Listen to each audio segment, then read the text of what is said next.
নমস্কার বন্ধুরা, আমি সুস্মিতা সাহা। আমার রান্নাঘরে সবাইকে স্বাগত। আজকে আমি বানাবো কাঁঠালের বীজ দিয়ে পুলি পিঠা। আপনারা তো কাঁঠালের বীজ দিয়ে অনেক ধরনের রেসিপি খেয়েছেন। এই ধরনের পিঠে একবার করে খেয়ে দেখবেন, খুবই টেস্টি আর দারুণ লাগে খেতে। আর আমার রেসিপিটা স্কিপ না করে প্রথম থেকে শেষ পর্যন্ত দেখার অনুরোধ রইল। আমি এইখানে 500 গ্রাম কাঁঠালের বীজ নিয়ে নিয়েছি। এখন কাঁঠালের বীজটাকে আমি সেদ্ধ করে নিব। প্রথমে প্রেসার কুকারে দিয়ে জল দিয়ে আমি 4টে সিটি দিয়ে নেব।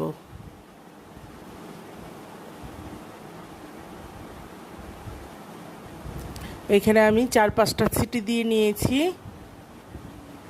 এখন বীজগুলোর থেকে ছালগুলো আমি ছুলে নেব। এভাবে একটু ডলা দিলেই ছালগুলো উঠে যাবে। আমি এখন পরিষ্কার করে নেব সবগুলোকে। আমি সব বীজগুলো পরিষ্কার করে নিয়েছি।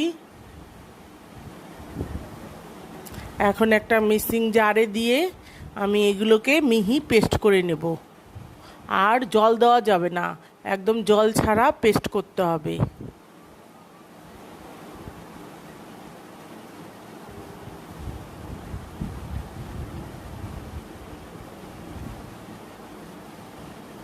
আমি পেস্ট করে নিয়েছি।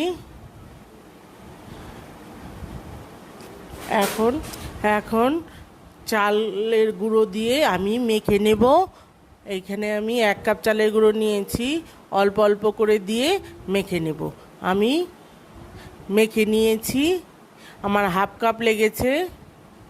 তারপর একটা পাত্রে আমি এখন রস বানিয়ে নেব শিরে।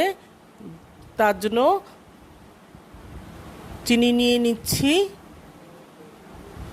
2 কাপ চিনি, 2 কাপ জল নেব আমি। প্রথমে 1 কাপ চিনি 1 কাপ জল দিচ্ছি, তারপর আবার 1 কাপ চিনি, আরও 1 কাপ জল দেব।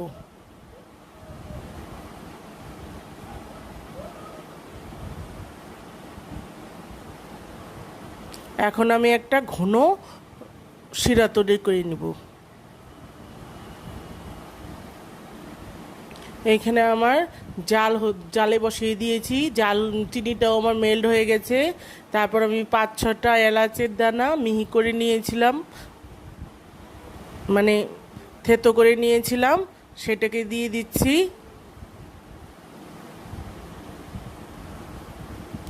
এখন নেড়ে চেড়ে আমি একদম লোতে করে দিয়ে আরও ফুটতে দেব, আমার আঠা হওয়া পর্যন্ত রসটা।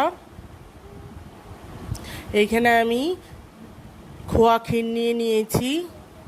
আমার এটা বাজারে কেনা খোয়া ক্ষীর। আপনারা চাইলে নারকেলেরও পুর ব্যবহার করতে পারবেন, সেটাও খেতে ভালো লাগে, দারুণ লাগে। তারপর আমি ছোট ছোট লেচি করে এই খোয়া ক্ষীরগুলো ভরে নিব। লেচি কেটে আমি ছোট বাটির মতো করে নেব, তার ভিতরে এই ক্ষীরগুলো দেব। তারপরে মুখটাকে ভালো করে আমি চেপে চেপে বন্ধ করে দেব।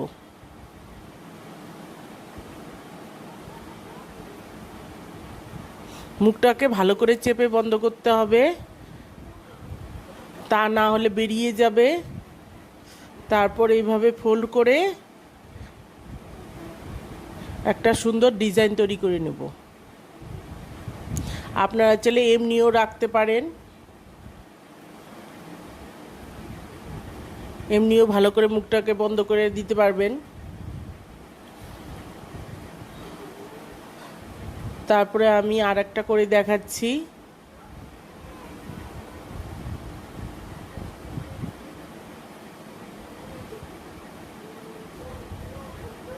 এভাবে গোল করে তারপরে বাটি করে তার মধ্যে ক্ষীর দিয়ে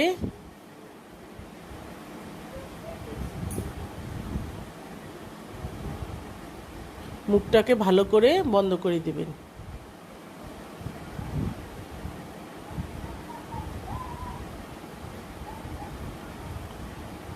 আপনারা চাইলে এইভাবে ফোল্ডও করতে পারেন, না হলে এমনিও রাখতে পারেন। এভাবে আমি সবগুলো পিঠে বানিয়ে নেব।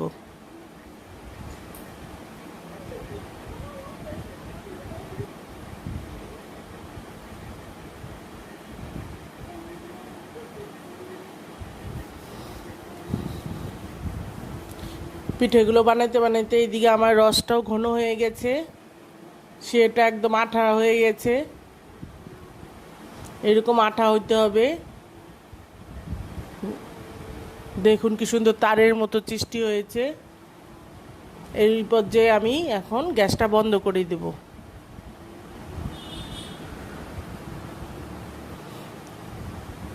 তারপর এইদিকে আমি পিঠেগুলো সব ভেজে নেব। একটা কড়াইতে আমি সাদা তেল দিয়ে দিয়েছি পরিমাণ মতো। তারপর পিঠেগুলো আগে হাই ফ্লেমে আমি তেলটা গরম করেছি, তারপরে এখন মিডিয়াম করে দিয়ে পিঠেগুলোকে আমি ভেজে নেব।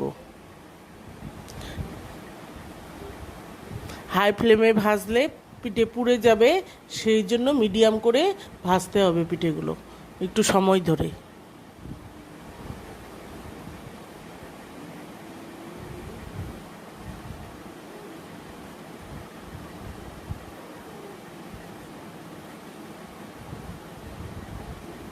আমার একটা পিঠে হয়ে গেছে, এরকম লাল লাল করে ভাজতে হবে। আমি সবগুলো পিঠেকে এখন ভেজে নেব।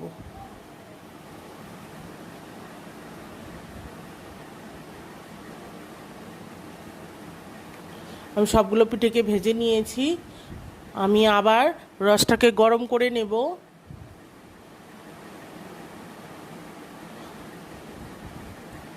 এখন পিঠেগুলো রসের মধ্যে দিয়ে আমি আরও 5-6 মিনিট ভালো করে জাল দিয়ে নেব রসের সঙ্গে। আমি রসগুলো দিয়ে ভালো করে জাল দিয়ে নিয়েছি 2 মিনিট। এখন আমি গ্যাসটা বন্ধ করে দেব। ঢেকে এখন আমি ঠান্ডা হতে দেব। এইভাবে করে খাবেন, দেখবেন খেতে খুবই দারুণ লাগে, টেস্টি লাগে। দেখুন রসে কি সুন্দর ভিজে উঠেছে, পিঠেগুলো ফুলে গিয়েছে। আর আমার রেসিপিটা যদি ভালো লাগে প্লিজ লাইক শেয়ার করবেন বন্ধুদের সঙ্গে, আর আমাকে উৎসাহিত করে নতুন রেসিপি পাওয়ার জন্য প্লিজ একটা সাবস্ক্রাইব করবেন, আর পাশে থাকা বেল আইকনটি প্রেস করবেন। আমি যখনই কোনো নতুন রেসিপি দিব সবার প্রথমে আপনাদের সামনে পৌঁছে যাবে। ভালো থাকবেন, সুস্থ থাকবেন, ধন্যবাদ।